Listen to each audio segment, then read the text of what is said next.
All right, guys, as promised, the Lord and Savior is here to save this batch.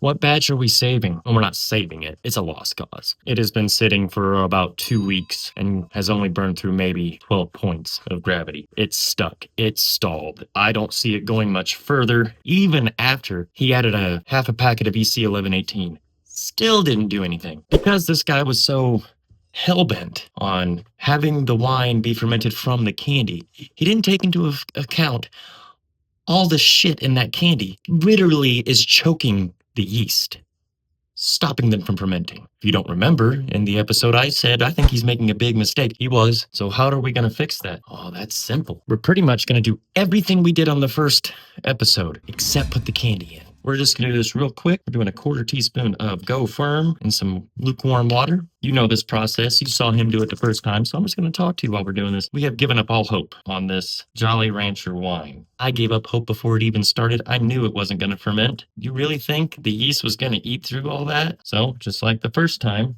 we're hydrating our yeast. It goes up here. It's going to stay up there for a while. Next, take our scale, freshly sanitized 1 gallon fermenter. There, our funnel, zero out the sugar going in.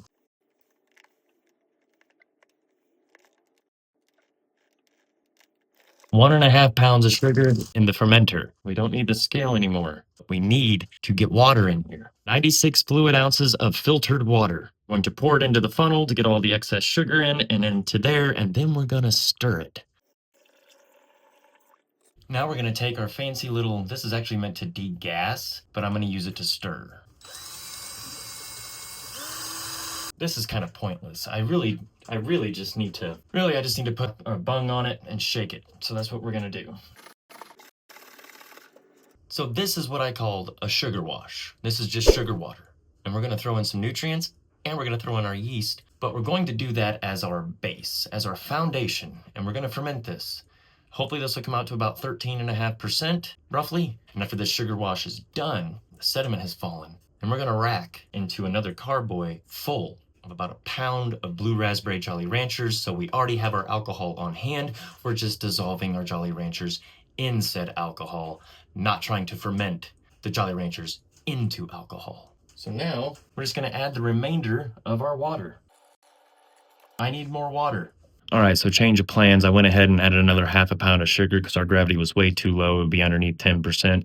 So I added another half pound, which put us at 2 pounds of sugar in a 1 gallon batch, 112 fluid ounces of water, 1/4 teaspoon of Go Firm, half a packet of Lalvin EC 1118, half a teaspoon of Fermento, sitting at a gravity of 1.094. Our yeast is alive and foaming. We're getting ready to pitch yeast, and I'll see you in a couple weeks. Hopefully with some better news than the idiot gave you the first time.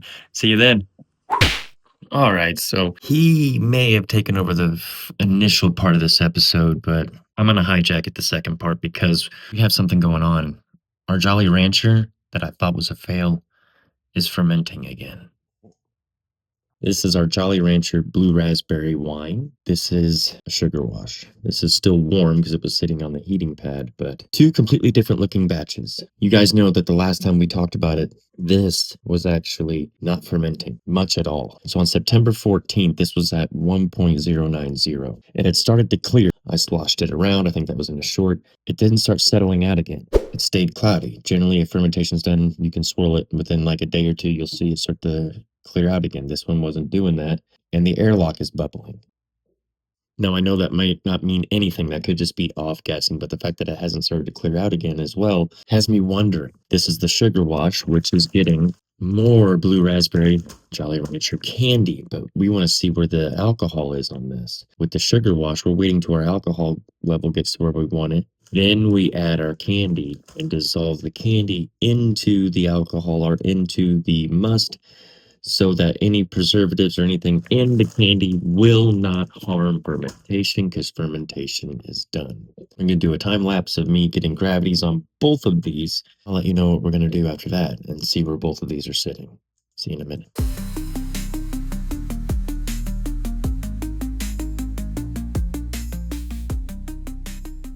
Not exactly the results I was looking for, but they are results nonetheless. As you just saw, we did gravity readings on both. We'll start with our fail. On September 8th, it was reading at 1.094. On September 14th, it had dropped down to 1.090. That's where I was considering it a fail. Today on the 25th, it's reading at 1.082. So what we're saying here is in 23 days of fermentation, we have gotten to 3% alcohol by volume. So it's still fermenting. It's not a fail. It's still going. It's just going very, very slow. Now for the update on our Geniuses concoction. That was started on September 16th with a gravity of 1.094. Today, on September 25th, it's at 1.050. That's putting us right at about 5% alcohol by volume. So they're both kind of going slow, but a sugar wash, I had a feeling because there's no nutrients in that must. It's just sugar water, and yeast need nutrients. So probably not the best choice, but I did use a half a teaspoon of Fermate K into the sugar wash to hopefully invigorate up the yeast colony to start working again, as this one just randomly started fermenting again. I think we're going to have two batches, just different ways that they've been made. So we are not opening our second bag of candy. We're going to wait until we get closer to the 12% range on the sugar wash. If we even get that far, it may not. I want above 10%. I have to get over 10%. As soon as the sugar wash reaches a alcohol percentage of 10 or above, we're adding our candy. We're going to dissolve the candy in the must, and then we'll let it settle out. With this, we're just going to set it and forget it. We're going to leave it alone until it looks like it's clearing out.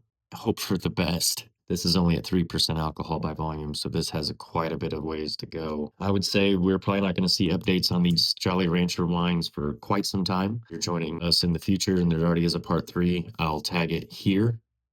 Also, if you're here at part 2 and you haven't watched part 1, which I don't know why you would, part 1 is right here. Check it out. As always, guys, thank you for watching. Thank you for joining me in the basement. We'll see you next time when hopefully we have some conclusions on our Jolly Rancher wine, because if I make 2 fails, I just need to quit homebrewing. As always, guys, thank you so much for watching. I'll catch you next time.